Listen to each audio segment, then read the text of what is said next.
must be our goal and our guide. And all that we strive for as a human family, dignity and hope, progress and prosperity, depends on peace. But peace depends on us.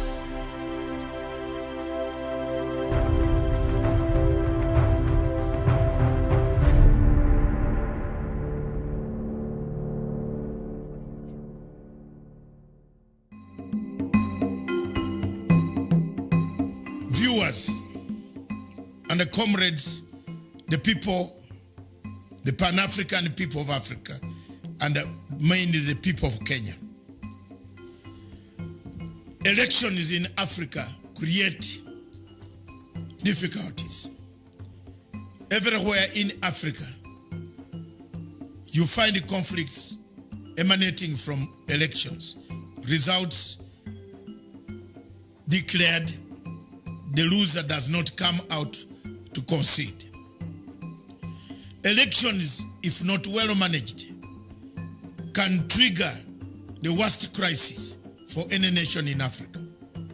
It is therefore very prudent for the people of Kenya not to buy populist ideas and forget the hinge point of electoral reforms, electoral injustices, electoral systems, mechanisms that can change Kenya and bring a credible results of an election where the losers and the winner will agree this was a fair contest. Given that circumstances, the circumstances that surround our badly managed elections, Kenya faces this challenge. A referenda of reducing MPs to zero does not solve your problem, because that problem of Kenya is a structural challenge. It's a structural challenge in the sense that the structures themselves give access to more money stolen, to more money hidden, to more money misappropriated by various institutions. Therefore, to have credible electoral reforms, credible electoral systems, credible electoral mechanisms will resolve 1/3 of the Kenya's problems, in that we shall have credible, proportionally elected people who represent all the views of the people of Kenya. That is my take. And that's the take of anybody who looks at the current situation, that any group that would come up and does not discuss the question of elections in Africa and in Kenya as a case study, and use it and look at how many dead bodies do we always collect when we mention the word elections. It is all over Africa. In Uganda, it is happening. In Zimbabwe, as we speak now, they are on the streets of Harare. It's because of elections. They want to come and overthrow and break down everything in Zimbabwe. It's elections. So elections in Africa create conflicts. But how can we stop violence before and after elections? Is through proportional representation of the model of South Africa, which has held elections, but there's peace on the streets of the cities. Thank you very much, viewers. Thank you very much, my people of Kenya. That's my message. I stand to be corrected, but I think it is only until you get a proportional representation system that will deliver every part of this country into your house of representation, into your elections, is when stability and tranquility will be permanent forever in this country. Thank you.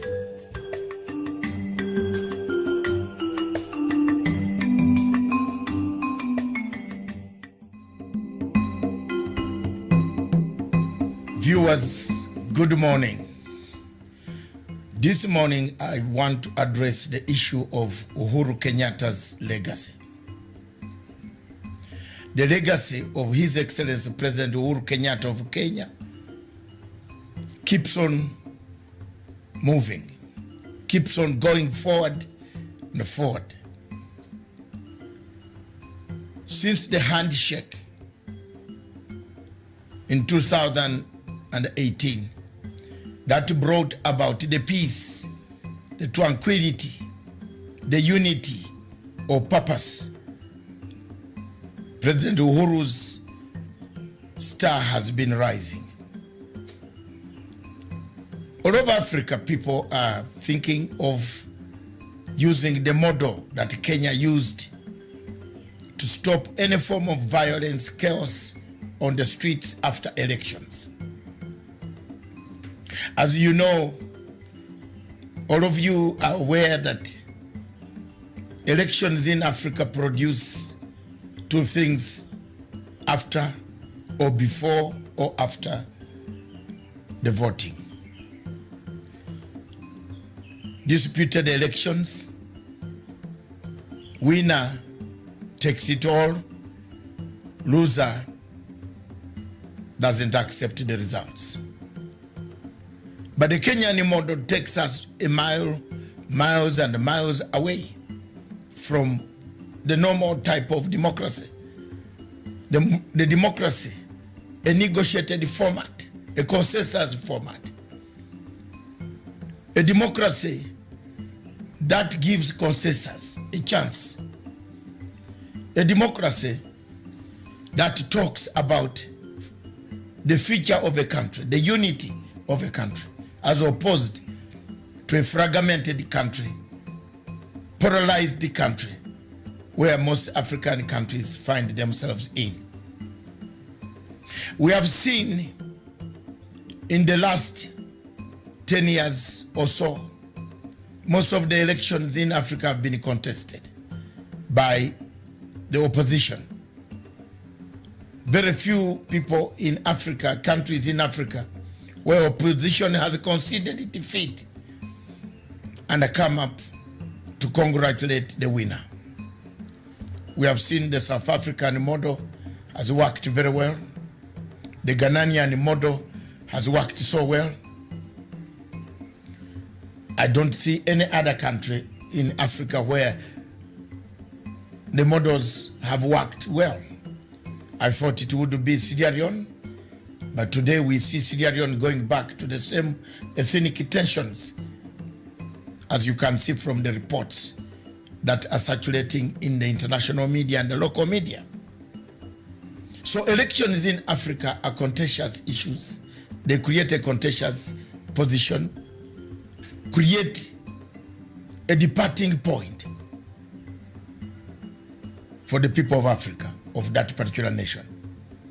The legacy of Uhuru Kenyatta, therefore, will be remembered for having brought the tranquility that we have today, the peace, the new format, the new tool of having a better organized civil Africa, an Africa without violence, an Africa without chaos after elections, when the opposition accepts to work for the interests of a nation, not personal interests. This has worked in Kenya, and thank you very much, Your Excellency President Uhuru Kenyatta, for the tenacity and the steadfastness that you have guided this handshake up to today. For those who want to mutilate the handshake, belittle the handshake, one lesson they should learn is to look at Libya. Libya was once a territory we all respected. It is no more. Let's keep the handshake and the legacy of President Uhuru Kenyatta. Thank you.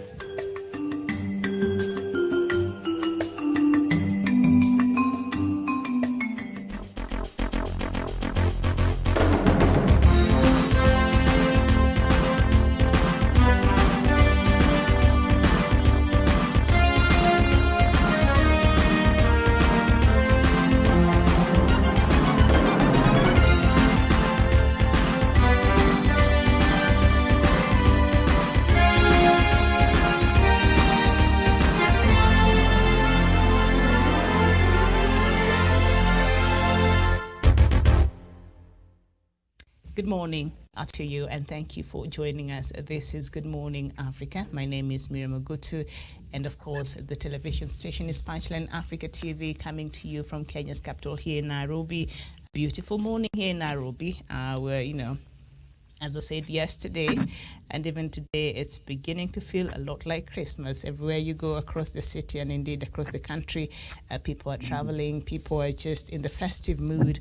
Of course, I hope that whatever you're doing out there and whatever activity that you're being engaged in, you are keeping social distance. You're safe, you're sanitizing, you're washing your hands, and you're wearing your mask. And that is very important when you're out there in public. So joining me this morning on the show, on the panel, is Javas Karanja from Nanyuki. Javas, good morning. A very good morning, Miriam, to you in our Punchline Studios headquarters in Nairobi. Good morning to our co-panelists, Daniel Wesonga and Douglas Kirimi. And good morning to all our viewers, wherever they are watching us from. For sure, Miriam, when you go around, not only in Nairobi, but where I am today, you feel like the mood of Christmas and the jubilation is here.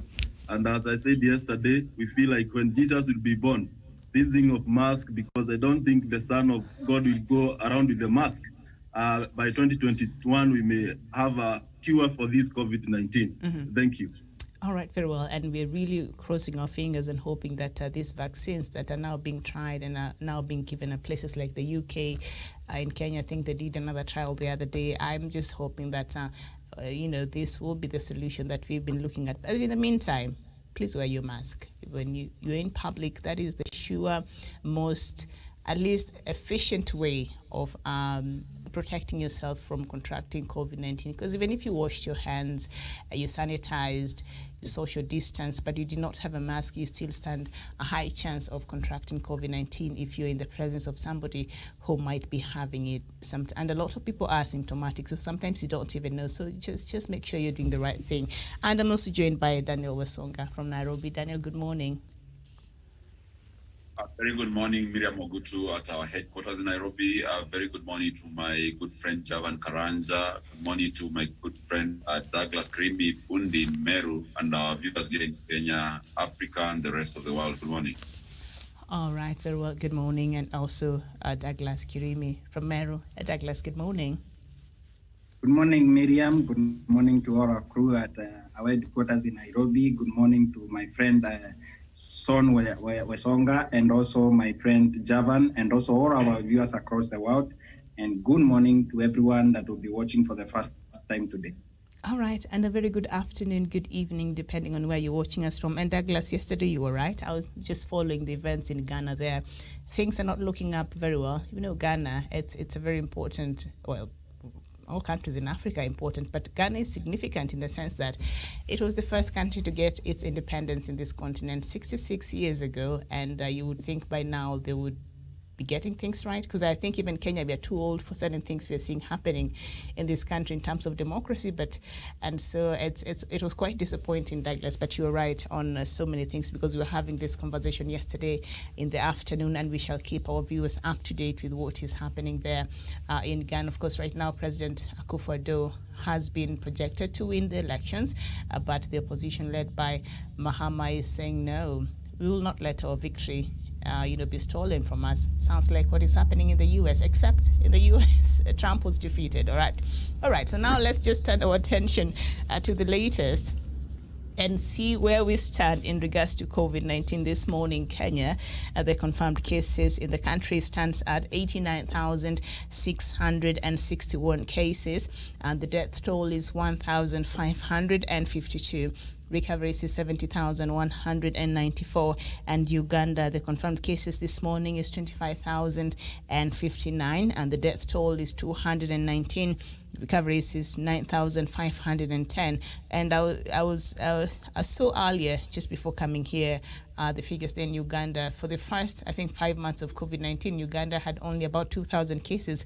But now for the last 5 days, I think it was an analysis from one of the stations there in Uganda. Uganda has been able to record over 2,500 cases for the last 5 days. But for the first 5 months of COVID-19, Uganda had only 2,000. So where did they drop the ball there? So the cases there continue to go up, and that should be a case of concern even as Ugandans prepare to go to the elections sometimes early next year. And so the total cases in Africa this morning is at 1,738,320. The number of people who have died in the continent is 60,525, and recovery so far is 1,398,601. The global cases is 68,567, 995, and the global deaths 1,563. 132, and recoveries is at 47,462,725. And every time I read these figures, I have to stop myself and remind myself that this is not a stock exchange somewhere. These statistics are people who are dying. These are people who have been infected. They're not just numbers there that we're reading, so we must be very careful there. So we turn our attention now to our newspaper review, and we start with the Standard newspaper. Walking in the footsteps of Baba Yao, same script, different cast. Through hard play and popular antics, this pair earned a place at the table of high-stake politics. Their monikers, Sonko and Baba Yao, overshadowed their official names. Some say they took their jokes too far. Waititu was booted by Kiambu MCAs on the eve of Christmas last year. Is Sonko now facing the same prospect? And Daniel, what would you say to that? Yes, I think that is a very appropriate headline, and Sonko seems to be walking on the same path of dishonor that was walked on a while ago by former Governor Ferdinand Waititu. And I believe this time round, his fate is quite airtight. He's not going to survive. And of course, the Senate has already put in the pipeline the hearing session that will be able to determine his fate. And things look like, Miriam, I think Governor Mike Mbuvi Sonko has very flimsy chances of walking out home and dry. I think this time his fate is quite sealed, his goose is cooked, and he will be going home.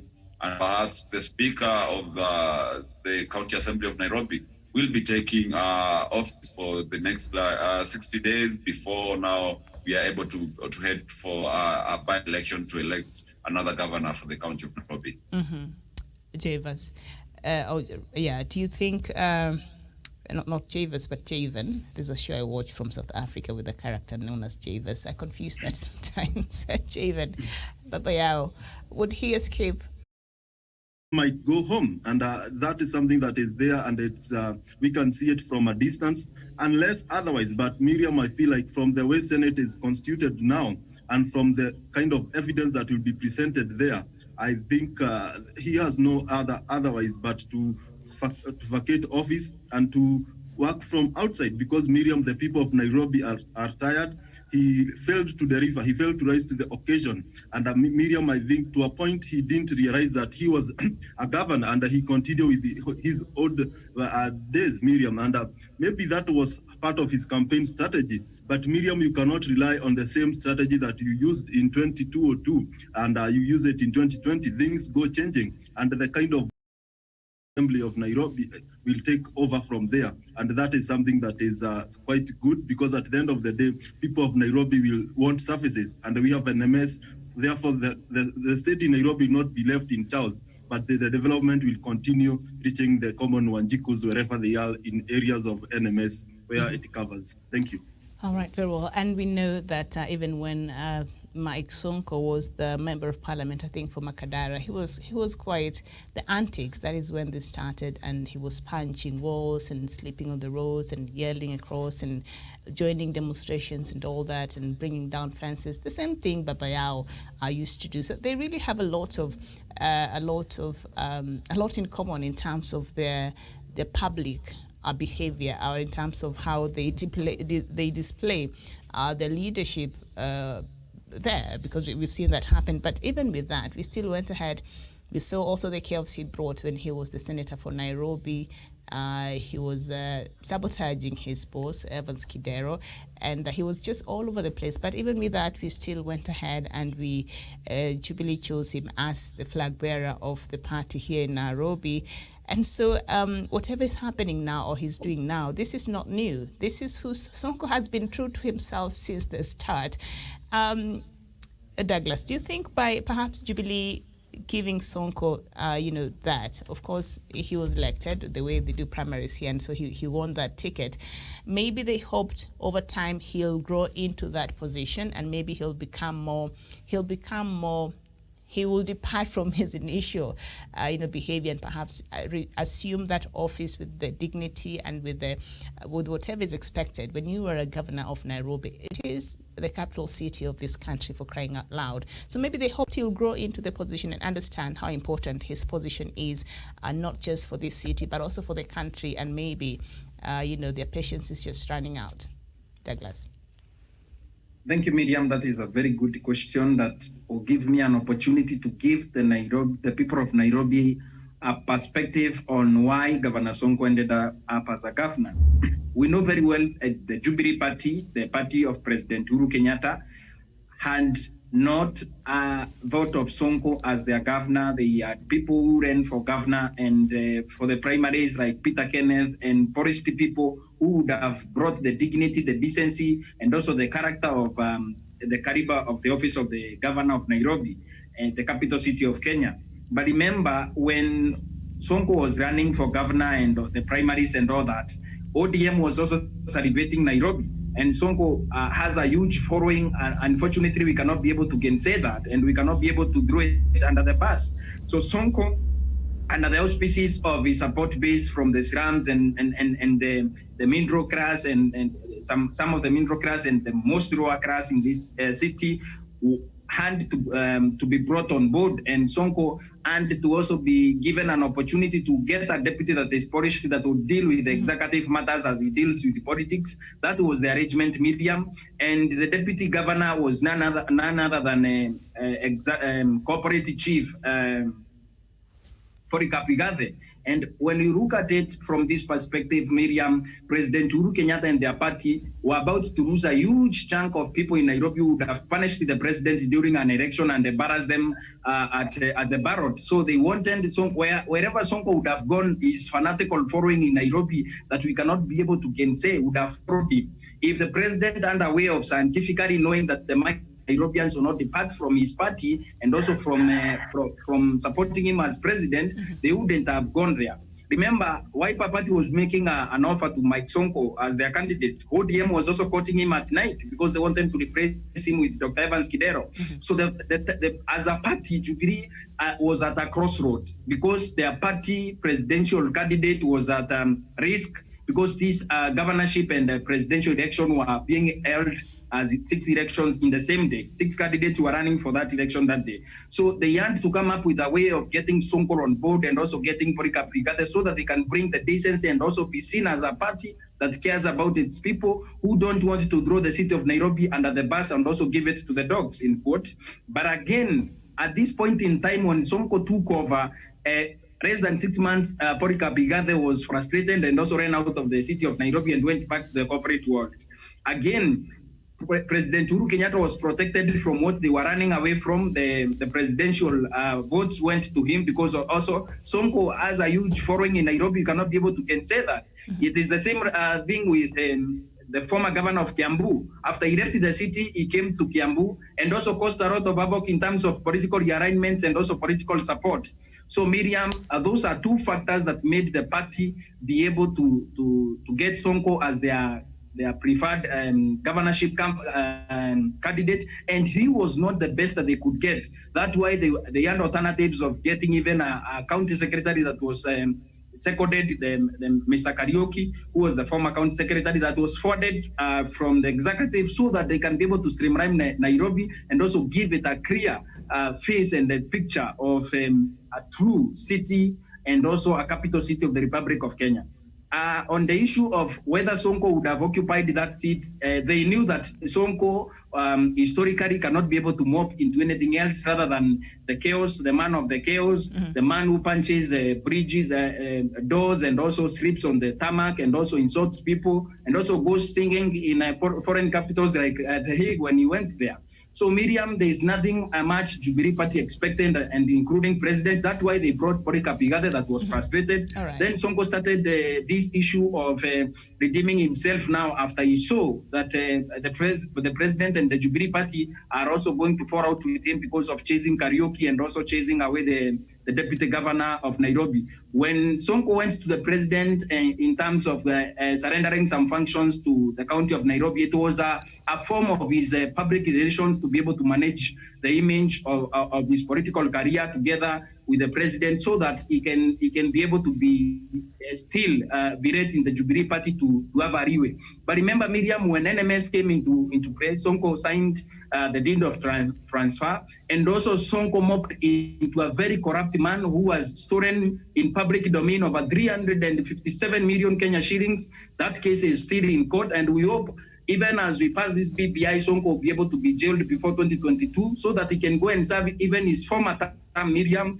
where he is a fugitive now in a high office in Nairobi County. Like I've always said, Sonko has reached the age of diminishing returns in Nairobi governorship politics, and he needs to go to prison so that we can find closure as a people, so that he can find closure as a former as an escapee of prison, and also Miriam, so that the people of Nairobi can return 357 million that is in public domain, and people of Nairobi can get closure. And as we can see, the people of Nairobi are getting closure of Sonko because NMS has come and General Mohamed Abdarabadi has been able to clean Nairobi and get it right. Very right, very well. Thank you, Douglas. So just down there, still the front pages of the Standard newspaper. Finally, KEMSAT released 5.9 billion Kenya shillings coronavirus kits, and the Health Ministry has authorized release of personal protective equipment locked away at KEMSAT stores at the prevailing market rate, says Chief Administrative Secretary Mercy Mwangangi. I mean, it was the only right thing to do. There was never a right way to solve this problem, but I think this because I mean, if nobody was going to buy them at that exorbitant price that KEMSA had decided to purchase these kits then. So, and they can't stay there and go bad, expire, while we have medics who needs them and Kenyans who needs them in this hospital. So I think that's the right thing to do right now. Daniel, what do you think? Jevan. Thank you, Miriam. Yes, Miriam, question. And yes, what I feel is like that was the right thing to do at this moment, because we have our doctors who are on strike. They are complaining they don't have enough PPEs to protect them from contracting the contagious COVID-19. Therefore, I feel like when they will sell these PPEs at a quite affordable prices, then they will save the situation that we have currently, the looming strike of doctors, because one of the demands that they are quite making it big is about the PPEs and the protective gears that they need in order to take care of our patients. Therefore, that is a good move. And I feel like going on, we should also make sure that when these government parastatals are buying these products or goods, they should make sure that they buy it at a quite good prices, so that when they come and sell to this country, it could be affordable even to Kenyans. But when you go there, and because of a situation like we have, the crisis of COVID-19, and you use it as an attraction for you to get more money, and you raise the prices and you make it so much exorbitant, dubious, and to a point where it is even unaffordable to the government and institutions, then that is not the right way to do things. And Miriam, this thing of KEMSA, I feel like the government should work on speed to ensure that those people who are culpable of bringing this kind of stalemate, bringing these goods that are exorbitant, those people who are culpable of snitching money from the government, they should be taken to bus. They should be taken where they belong, and that is to serve a prison sentence, because that is not good for this country. And our health system should be streamlined, Miriam, as you were saying yesterday, so that we can avoid these kind of scenarios repeating themselves in the middle of a crisis. Therefore, the government should continue bringing more sanity to this issue by ensuring they have a discussions with these medics, so that at the end of the day, Miriam, we don't more Kenyans to suffer. I saw yesterday some nurses who are on strike in the counties of I think is Kitui or Makueni, those Ukambani counties, they had talks with the governors and they resumed duties. And this is the kind of conversation that we want, Miriam, because at the end of the day, if you fail to talk, if you fail to have a conversation, if you fail to discuss, Miriam will not lead to amicable solutions. Therefore, this right move by the government, let them talk, let the medics now, and on the side of the medics and all these healthy practitioners, they should try to make realistic demands that can be achieved now. They should not make a dubious means so that they can also exhibit money from the government. Let them also be human enough to make good demands that are quite good for them and for the welfare of the society. Because at the end of the day, we need to have good services, universal health care. That is something that the president is working sure to make it achieved in this country. Therefore, he should also make sure that our medics are well paid so that also they can give us good services and nobody should exploit the other. Let's have a good mutual relationship between the government, the health system, and the people who go there to seek these services. Thank you. Very well, and thank you so much, Annie Don. A very good morning to you. And now, Daniel, I know you're going to come in, but now, just before you come in, Health Chief Administrative Secretary Mercy Mwangangi yesterday told the Senate Health Committee that the items which cost 5.9 billion Kenya shillings will be sold at prevailing market prices. The PPEs will be released at the current local prices, irrespective of the losses that will be incurred, Dr. Mwangangi says. And I think it makes sense right now because our doctors needs them. A lot of Kenyans needs these things that now have been held there at KEMSA because of this ongoing corruption scandal there. But even as they release these kids, because I think there's no right way of approaching this, but I think that is the right way to do right now as the situation prevails. What measures should be put in place to ensure that next time anybody tries to engage in such a dubious act, they'll have to think twice? How punitive do you think the penalty, for the people who are involved in this mess? How do you think the law should handle this? I know it's still under investigations.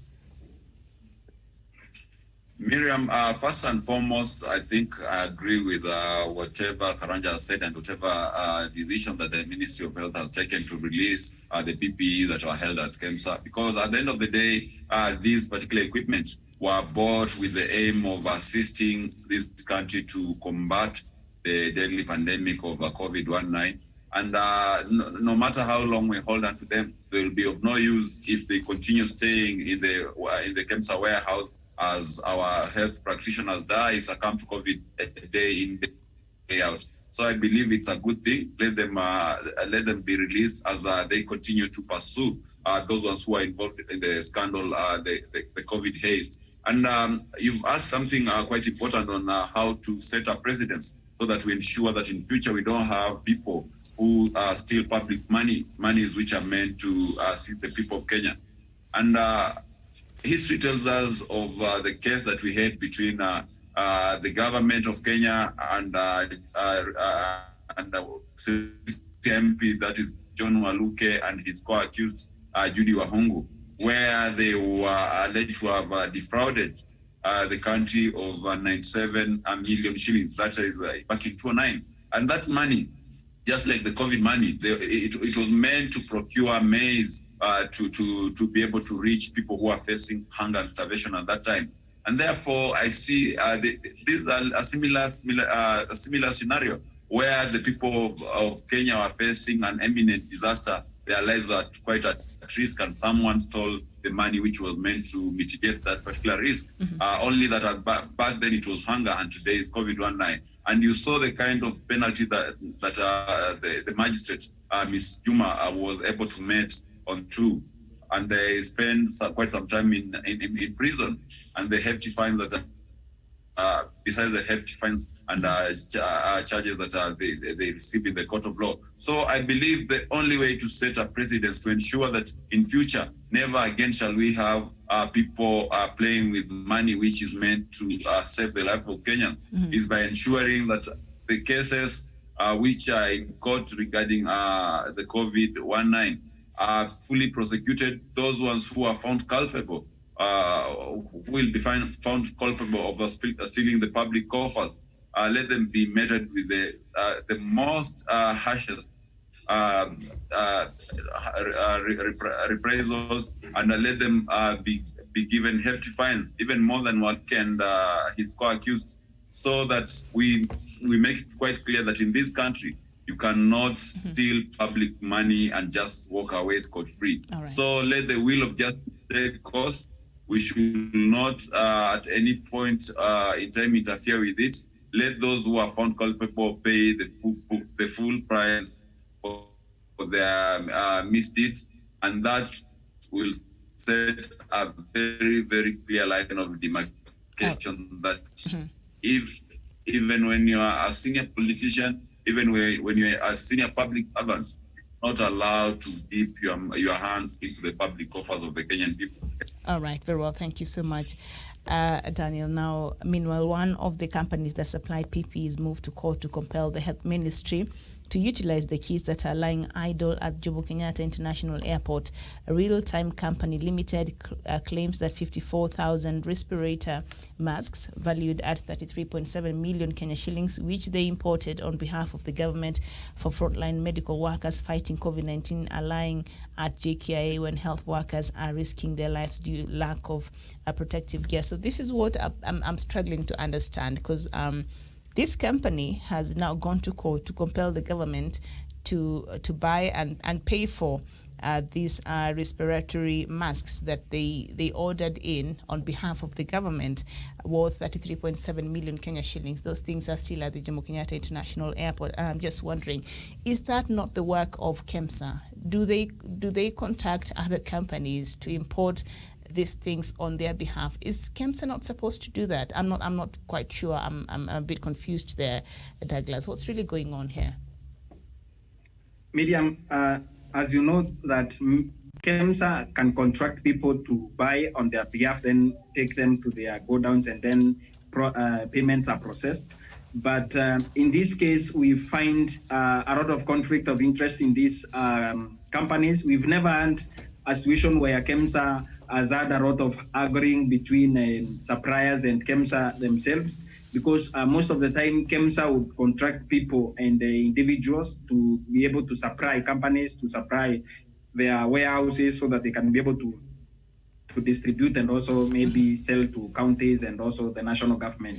But one of the problems that we experienced when KEMSA and the COVID-19 came, COVID-19 came with a lot of money that and a lot of jostling and arguing between the people that at KEMSA, the leaders at KEMSA, and also people in government. Everyone wanted a share, a part of that monies and also the billions at KEMSA. So Miriam, this is a pure case of conflict of interest, because we understand there are PPEs and also materials that are supposed to be used by frontline workers that are rotting in KEMSA warehouses, and also the people that have gone to court. There are so many such cases, and also we are aware that at KEMSA things are rotting away there. So Miriam, this is can be termed as a case of complete conflict of interest, because Miriam, the KEMSA has never had an opportunity to be able to control so much money, so much supply, so much demand at the same time. And it was compelling KEMSA to be able to have so many people supplying KEMSA, and also so many people now wanted to be able to supply KEMSA. I saw people who are in a private business trying to reach me so that I can talk to one of my friends who is a senior consultant in the Ministry of Health, so that they can be able to supply and get a share of the videos. So everyone was just trying so that they can be able to get a share of those COVID-19 billionaire plans, and also they wanted to become billionaires themselves. So I think people at KEMSA, with the even forging of the letters that we have seen done by the secretary at KEMSA, what we saw, former CEO of KEMSA, suspended the CEO, everything that we have seen around that, Miriam, is a case of clear conflict of interest. And I believe someone else applied on behalf of the company that has gone to court, because I think, Miriam, at this point in time, we need to also put KEMSA on spotlight, because KEMSA has never had such billions within such a short period of time, and also money that was required to be used immediately so that we can be able to mitigate the effects and also the problem of COVID-19. So Miriam, I think this case of these people who have gone to compel government to buy from them are a case of those people who have been ran out of business by other cartels, because we have seen so many companies, dubious companies, shop and buy, shop and do what. There are so many companies that have had an opportunity to interact with the KEMSA and also participate in some dubious businesses. So this is a case of clear conflict of interest or business rivalry. So I wish them all the best as they go to court, but what we are asking KEMSA is that they should release the PPEs and also materials that they have in their warehouses, so that we don't have our frontline workers talking about this only issue. And also we are a country that should not be suffering when KEMSA has a lot of property that is lying idle in their warehouses. All right. Thank you so much. So now let's just, because of the interest of time, let's just turn our attention to the topic of the day, and that is the development agenda under President Uhuru Kenyatta. And yesterday we were able to look at some of that, especially under the health ministry and under the health sector. As we know very well, that President Uhuru Kenyatta has big four agendas, and the universal healthcare is one of them, manufacturing, affordable houses, and also a food secure Kenya, which are things that are quite pertinent when it comes to the lives of the normal Kenyans. These are things that makes, if worked out well and changes are able to be made, will really go ahead and affect the lives of Kenyans in the best way possible. So as we speak right now, President Uhuru Kenyatta, yesterday we saw that with the Prime Minister of Ethiopia, Abiy Ahmed, where they made... they were in Moyale, one-stop border post. The story is on the front pages of the Star newspaper. And when I saw President Uhuru Kenyatta, I thought, you know what, this handshake have done a lot of good for President Uhuru Kenyatta, has given him too much peace. You can tell by, the size of his gut there. That is also noticeable yesterday, but he was there. The story is on page 4 and 5 of the Star newspaper, and let's just see what that is about. No, that is for SRC. That is for SRC. But anyway, yesterday President Uhuru Kenyatta was there, and today Uhuru and Abiy will launch the Likoni floating bridge today. Douglas, one of those things that we really want to go there and see in Mombasa there. Javen, is President Uhuru Kenyatta's development agenda on track? Yeah, Miriam, that is something that we agree that the development agenda of President Uhuru Kenyatta is quite significant. It speaks for itself. It's something that is evidently seen. It's something that we can touch and say this is the development agenda of President Uhuru Kenyatta. And today, Miriam, let me start from where you have said the papers, where the president is, and opening the Likoni floating bridge. This is something that will ease congestion at Likoni as people close to the other side from Mombasa. And that's something that will even, the time that was being lost there, it will reduce accidents. And that is something that is quite significant, because the other ferries, the ferries will be left to carry these heavy trucks and car vehicles. That is something that the president has done it quite good. And Miriam, the speed at which these development are done is to show that when you are determined to achieve these kind of things, it's quite realistic, and you can do them in time, because that bridge have not taken long before it is being made to a reality and something that can be used by Kenyans. That's something that is good, and we have seen it coming to limelight. And number two things, Miriam, apart from this infrastructure in Mombasa and in other parts, now we have the information says that the rehabilitated Nanyuki Nairobi rail line, it has not been commissioned for commuter usage, but transport. But now, in the time to come, very soon, the president will commission it, and it becoming now people. Now, apart from goods, now people will be using the rail transport from Nairobi or to these sides of Nanyuki, Nyeri, Sagana, Muranga, Keno, and that's something that will also boom. It has also created a very good business environment because people are able to take their goods in time from these areas of agricultural fertile lands to towns to their markets, and that's something that have really even increased on the profits. And we have seen if this commuter railway will come this side, we have many people who come from this side going to Nairobi. This will reduce the cost of transport, and this will make sure that Kenyans are able to save something. And it's also in time, because instead of waiting under these cars, you go there, you are stuck in a traffic jam. Now this railway, there's no traffic jam. You go straight forward to where you are getting to. That is something else that the president has done it very well. And in matters of roads, because it also falls under the infrastructure. When you go to these constituencies, Miriam, you see a national government road under construction.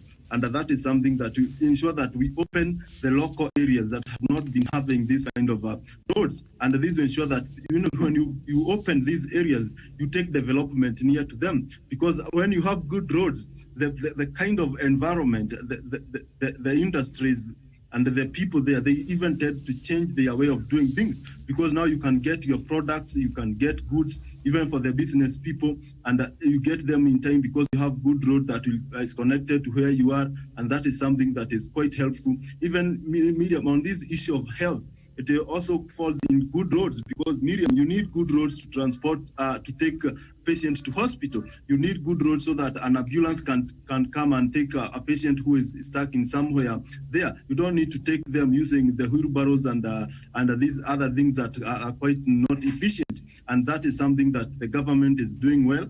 And I feel like if the president for the remaining term continue making sure that the projects that are ongoing are completed in time, then that will be a scorecard on his legacy, because he has proven that they can be done in time. And Miriam, we have more ongoing projects across the country. And I think the president, if he not be able to commission new projects, he can continue, he can make it sure that the ongoing projects are completed so that they end up on his scorecard. And as we are heading to celebrate the Jamhuri Day, Miriam, something that we see is that for the 7 years and for this term that the president has been in office, he has done a lot. And he has said it that he has done 3 times of roads than the previous regimes. Therefore, that is something that we celebrate. And I feel like as he is remaining 1 year and some few months, more will come, and Kenyans will have a reason to celebrate and to see that their taxes are well utilized. We may complain of the high debt that we have, Miriam, but at the end of the day, Miriam,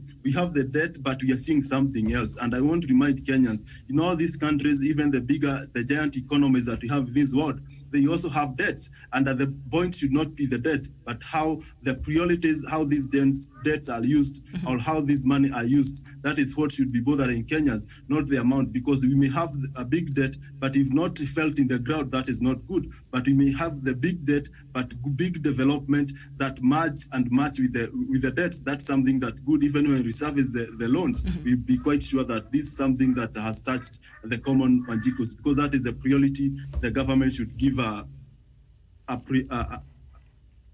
you. Prioritize. All right, thank you so much, Jeven. So that story of President Uhuru Kenyatta meeting with Ethiopia Prime Minister Abiy Ahmed is on page 35 of the Daily Nation there, and their business stories there. And I'll just read a bit of it because we've been following, in the late, appears to be some simmering tension between Kenya and Ethiopia, especially coming from Ethiopia's side. At times we felt as if they've been quite passive aggressive towards Kenya, and we've been trying to understand what's really happening. But we've seen President Uhuru Kenyatta reacting in a very diplomatic, in a very quiet way, and a very rational way. And I remember we had, I think, 3 or 4 shows here, quite a heated debate as to why maybe President Uhuru Kenyatta is not putting his foot down, is not, all that stuff. But President Uhuru Kenyatta has been quite diplomatic in regards to response he's been giving towards what has been happening between Kenya and Ethiopia. Now, Kenya and Ethiopia have signaled an intent to deepen integration with a new border crossing after years of struggling to conduct robust bilateral trade under a regime of poor infrastructure. Officials see the Moyale one-stop border post as an important signal to start implementing several key trading agreements reached between the two countries, but which had largely been untouched. President Uhuru Kenyatta and Ethiopian Prime Minister Abiy Ahmed were in Moyale, a town that straddles the border between two countries, and where they opened the one-stop border funded by the Africa Development Bank and the UK government. Now, the Moyale construction was completed in 2018 for more than 800 million Kenya shillings, but has remained underutilized. I think because of the simmering tensions there, undertones that we've been seeing happening. So it is the only gazetted point of entry along more than 800-kilometer border with Ethiopia to the north. We have an 800-kilometer borderline with Ethiopia. That is no small feat.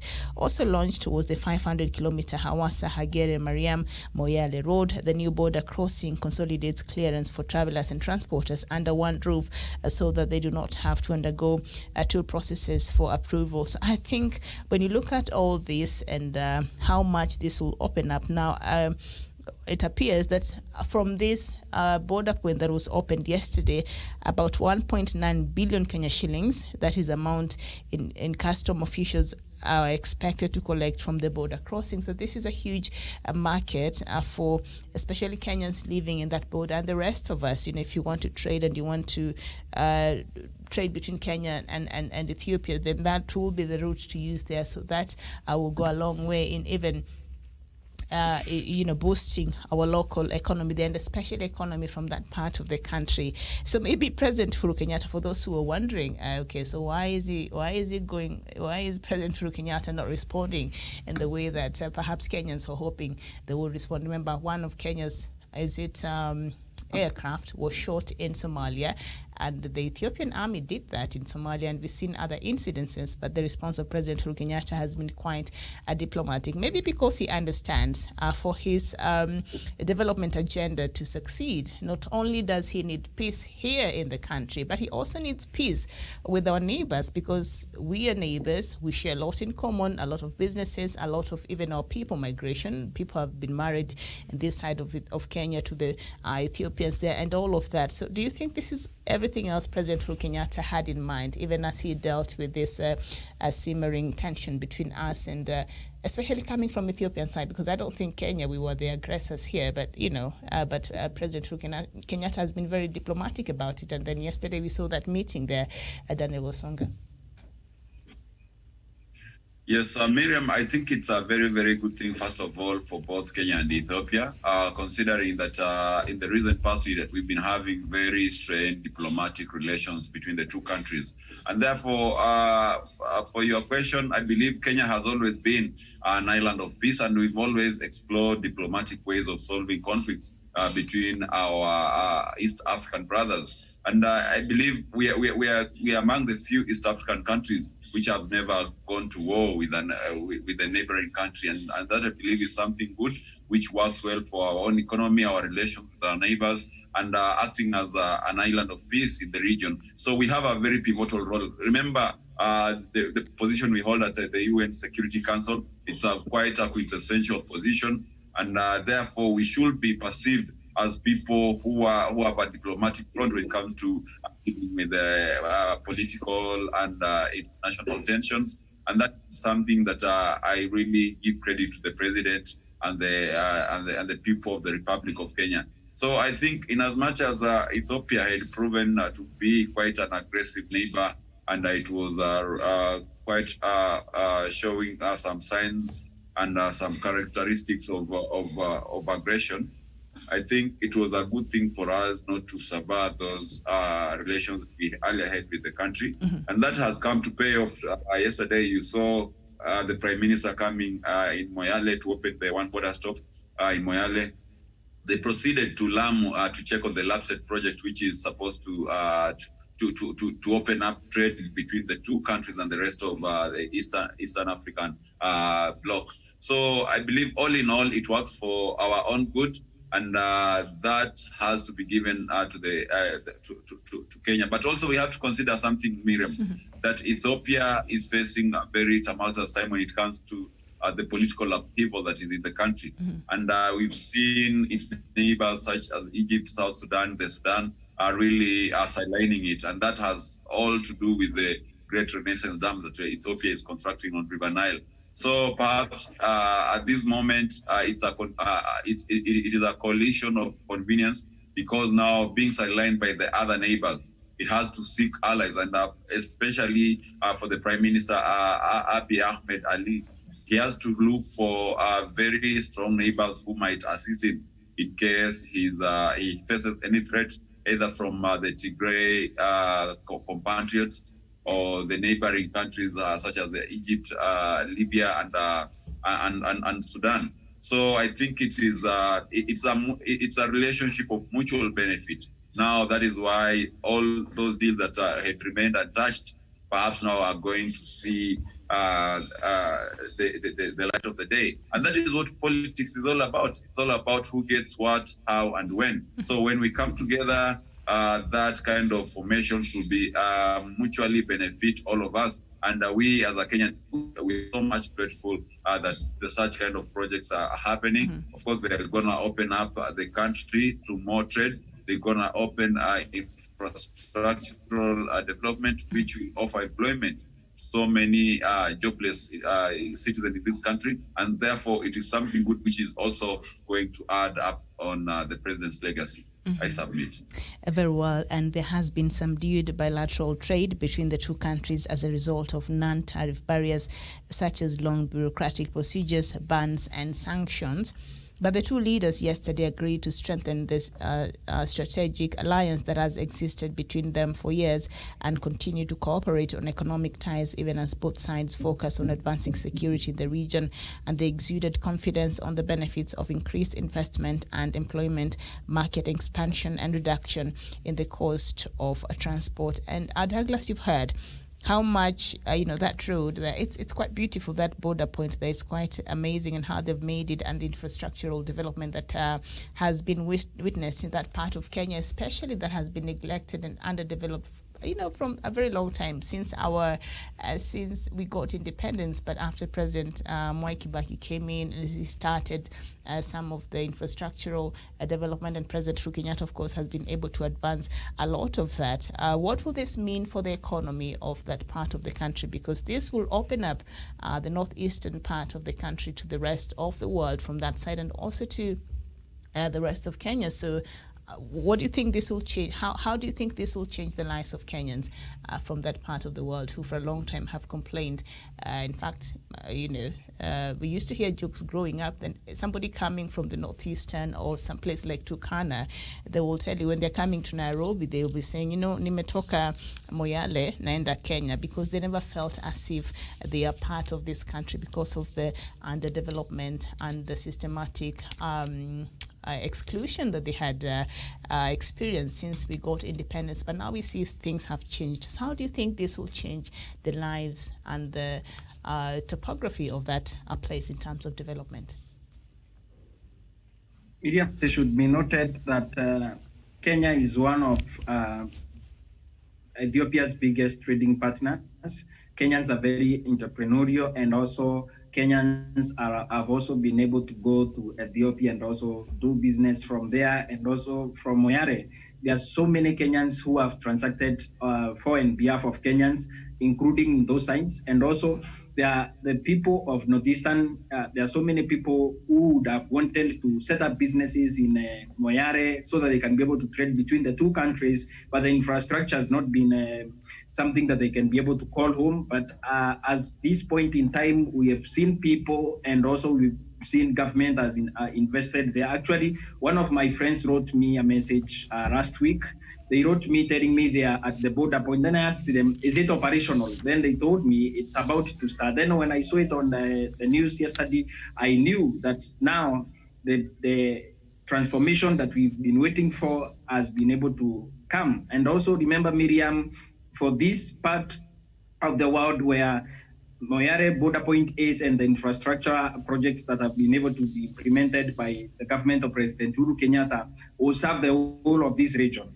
Remember, Miriam, that road that they have created and also the border point is something that has been able now from yesterday to integrate the whole of East Africa and actually the region, because that road is very critical, Miriam, to the development and also growth of our shared economies, and also for our people to be able to grow and also create businesses and also create more employment. So in my projection, who are the people that are going to benefit from that kind of an integration, including with the infrastructure and also the renewed bilateral ties between the government of Kenya and the government of Ethiopia? Majority of them are going to be Kenyans. And remember, the reason why President Uhuru Kenyatta would not want to antagonize Ethiopia or any other neighbor who have always been provoking Kenya is that Kenya is at a pedestal where they cannot be able to come down. Kenya is in a plane of diplomacy where they cannot be able to come down and argue with their neighbors, and also because the interest of Kenya supersedes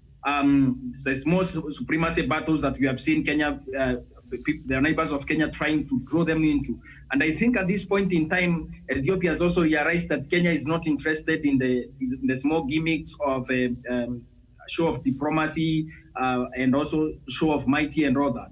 The president of Kenya, we recommend him for what he has done for Kenya, because majority of Kenyan businesses, especially those that have been thriving in Ethiopia, Kenya border, and also people who have been investing in transportation, they are going to get a huge chunk of these resources, especially from Ethiopia, where untapped resources HAL. And also we had Abiy say that Kenya and Ethiopia now can be able to have a more cohesive and more integrated economic and social and also political action plan that can be able to grow the needs of their people and also be able to grow the region. Remember, Kenya is also counted in quote as the prefect of the region. As the prefect of the region, we shall be able to serve these other countries, Tanzania and other East Africa community countries, using the infrastructure projects and also the border point that has been able to be integrated and also built and also being able to be launched formally by the Prime Minister of Ethiopia, Abiy Ahmed, and also the President of the Republic of Kenya. So this is a high welcome development, and also we are going to see the property prices of property rise in Ethiopia, in Ethiopia Moyale border, and also the businesses in that road. We are going to experience, Kenyans are going now to call Moyale, Isiolo Moyale Road home, and they're going to experience a lot of development that is going to inject a lot of money in our economy. Remember, the people from Ethiopia that will now be coming to transact in Kenya freely, we shall be injecting a lot of money in our economy. Remember, also the neighbors will be injecting a lot of money in our economy, and that is a very welcome development. And we also wish that we shall deepen these bilateral ties with Ethiopia more. And also Ethiopia should also stop accusing Kenya of the small things that they have tried to do, and also they should give Kenya a chance to be able to grow together as nations of this side of Sahara, and also